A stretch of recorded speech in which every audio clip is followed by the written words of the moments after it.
Kim Jong-il always cut a slightly bizarre figure. His diminutive stature and characteristic hair were parodied by some in the West. But for the citizens of the Democratic People's Republic of Korea, Kim was the embodiment of this reclusive state. Feared, loved, worshipped, obeyed, his cult of personality was deeply entrenched. His father was Kim Il-sung, who founded North Korea with Soviet backing after World War II. Kim Jong-il was just a little boy when the Korean War broke out in 1950, with the Soviet-backed North invading the American-backed South. After fighting ended, Kim Jong-il became steeped in his father's philosophy of juche, or self-reliance, and the North became ever more reclusive. The North and South never formally signed a peace treaty and remained technically at war, separated by a tense demilitarized zone. Gradually, Kim Jong-il was groomed for the top, making public appearances in front of cheering crowds. When Kim Il-sung died in 1994, he was declared eternal president.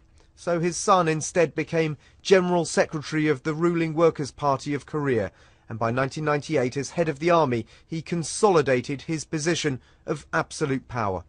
He will be remembered as a person who was responsible for awful things, for the existence of one of the worst dictatorships in probably not only Korean history but in the world history, at least in the 20th, 21st century. Yes, he did not create this dictatorship, it was his father's, but he took responsibility and he made sure that it continued for many more years. He was known for his love of fine wines, at odds in a country where food shortages and privation were common. While the dear leader, as he became known, is said to have indulged in his appetite for the finer things, his people were literally starving to death. The collapse of the Soviet Union hit North Korea hard, suddenly ending guaranteed trade deals. And then devastating floods compounded the famine. Estimates vary for the number that died, but even the regime itself admitted that almost 250,000 perished between 1995 and 1998. Some say it was more like 10 times that figure. But in the capital, Pyongyang, the artifice of a successful state was maintained. An opulent subway, proof, the dear leader would say, of the DPRK's progress under his and his father's leadership.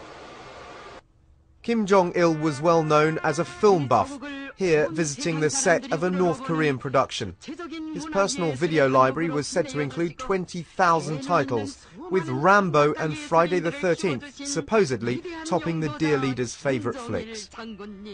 In 2000 there appeared to be a thaw in North-South relations, the first ever summit meeting between Kim Jong-il and his then counterpart from the South, President Kim Dae-jung. The South's so-called sunshine policy of engagement seemed to be bearing fruit. But Kim Jong-il pressed ahead with his nuclear weapons program. The US labelled it part of the axis of evil in 2002. A year later, North Korea withdrew from the Nuclear Non-Proliferation Treaty. In 2006, the North conducted a nuclear test and test-fired missiles.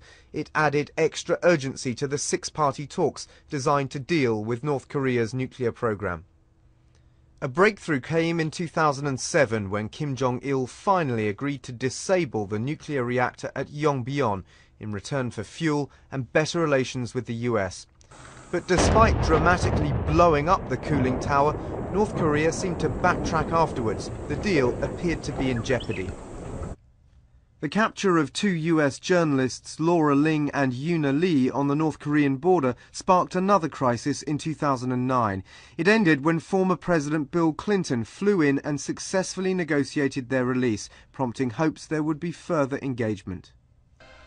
Observers say Kim Jong-il will be remembered as a nearly impossible man to bargain with, stubborn and fickle in equal measure. A man who kept 23 million people in a totalitarian nightmare, in one of the most repressive, reclusive regimes in the world.